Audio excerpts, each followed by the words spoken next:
இறை இயேசுவில் எனக் அன்பார்ந்தவர்களே, நம் ஜீவனுள்ள தேவனின் உயிருள்ள வார்த்தைகளை தினமும் கேட்பதன் மூலம் உங்களுக்கு நன்மையும் ஆசையும் உண்டாவதாக.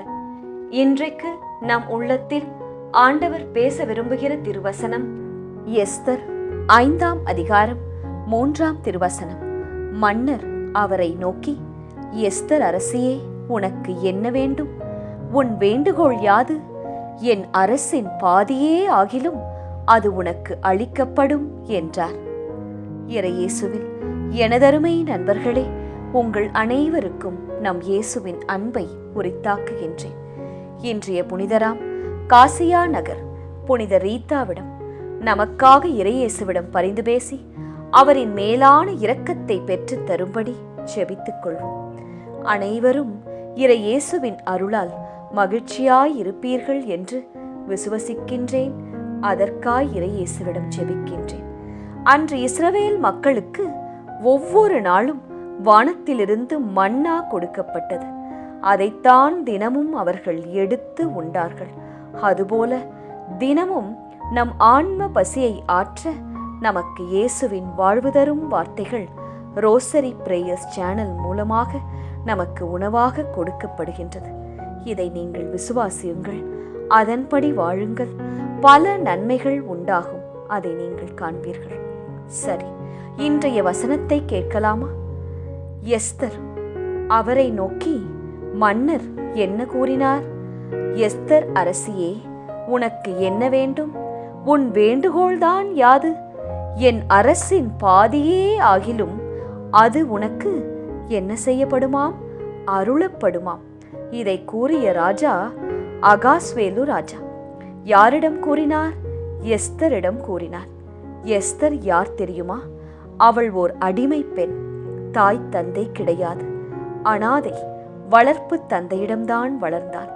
இந்த ஏழை மகளுக்கு கடவுளின் கண்களில் கிடைத்த பெரிய கிருபை அவளை எங்கு கொண்டு போனது தெரியுமா? ராஜாவின் அரண்மனைக்கு கொண்டு போனது.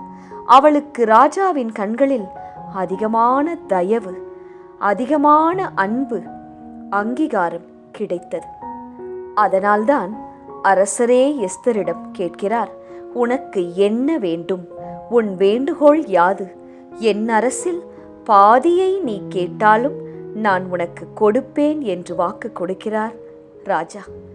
இதே வார்த்தைகள்தான் இந்த எஸ்தர் நூலில் 4 இடங்களில் எழுதப்பட்டுள்ளது. நண்பர்களே, எஸ்தருக்கு அரசரின் தயவு கிடைப்பதற்கு யார் காரணம்? ஆண்டவர்.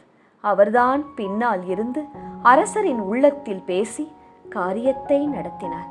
நண்பர்களே, ஒவ்வொரு மனிதரும் விரும்புவது எது என்றால் அது அன்புதான். என் பெற்றோர் என்னை அன்பு செய்ய வேண்டும், என் கணவர் என்னிடம் ஆசையாய் இருக்க வேண்டும், என் மனைவி என் மேல் பாசமாய் இருக்க வேண்டும், என் பிள்ளைகள், நண்பர்கள், உற்றார், உடன் பிறந்தோர் என்னை அன்பு செய்ய வேண்டும் என்றுதான் நாம் அனைவருமே ஆசைப்படுவோம். ஆனால் மனிதர்களின் உண்மையான அன்பு அது நமக்கு பல நேரத்தில் கிடைப்பதில்லை. உங்களை சுற்றிலும் நல்ல மனிதர்கள் இருக்க முதலாவது தேவ கிருபை நமக்கு வேண்டுமா? இயேசுவின் கண்கள் எஸ்தரை கண்டது போல உங்களையும் காண வேண்டும். சரி, உனக்கு என்ன வேண்டும் என்று கேட்ட அரசரிடம் எஸ்தர் என்ன கேட்டிருப்பாள்? பொன்னோ, வைரமோ, ராஜ கிரீடமோ கேட்டிருக்கலாம் எஸ்தர். ஆனால் அவள் கேட்கவில்லை. மாறாக, அரசே, என் விருந்திற்கு நீர் வரவேண்டும் என்று தன் இல்லத்திற்கு அழைத்தாளாம். அதுபோல நாமும் ஆண்டவர் இயேசுவை நம் உள்ளத்திற்குள், நம் இல்லத்திற்குள் கூப்பிட வேண்டும். அனுதினமும் ஜெபத்தில் அழைக்க வேண்டும். அவர் உங்கள் உள்ளங்களில் வந்துவிட்டால் நீங்கள் ஆசைப்படும் அனைத்தும் தானாகவே உங்கள் இல்லம் தேடி வரும், உங்கள் உள்ளம் தேடி சேரும். இந்த ஞானம் எஸ்தருக்கு இருந்தது. நிலையான ஒன்றை எஸ்தர் தேடினால், பற்றி கொண்டாள். அதுபோல நாமும் நிலையானதை தேட வேண்டும். அதற்காக ஜெபிக்க வேண்டும். அப்போது தானாகவே நீங்கள் விரும்பும் இந்த உலக பிரகாரமான காரியங்கள், ஆசிர்வாதங்கள் அனைத்தும் உங்களுக்கு சேர்த்து கொடுக்கப்படும். நிரம்பி வழியும் வரை ஆசிர்வதிப்பார். ஜெபிக்கலாமா? மன்னர் எஸ்தரை நோக்கி, எஸ்தரே, உனக்கு என்ன வேண்டும்? உன் வேண்டுகோள்தான் யாது என அரசின் பாதியே நீ கேட்டாலும் அது உனக்கு அளிக்கப்படும் என்று கூறினது போல, இதே வார்த்தைகளை என் ஆண்டவர் நீர் என்னை பார்த்து இன்று கேட்கிறீர் என்று நான் விசுவசிக்கின்றேன். நான் உமது அன்பை ஞானத்தோடு தேடி பற்றி கொள்ள எனக்கு நல்ல மனதை தாரும்.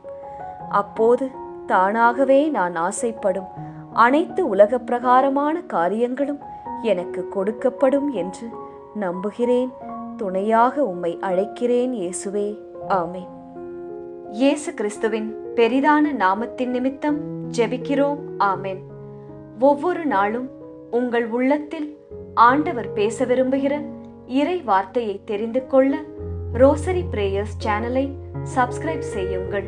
மேலும் உங்கள் நண்பர்கள் மற்றும் உறவினர்களுடன் ஷேர் செய்யுங்கள். நன்றி.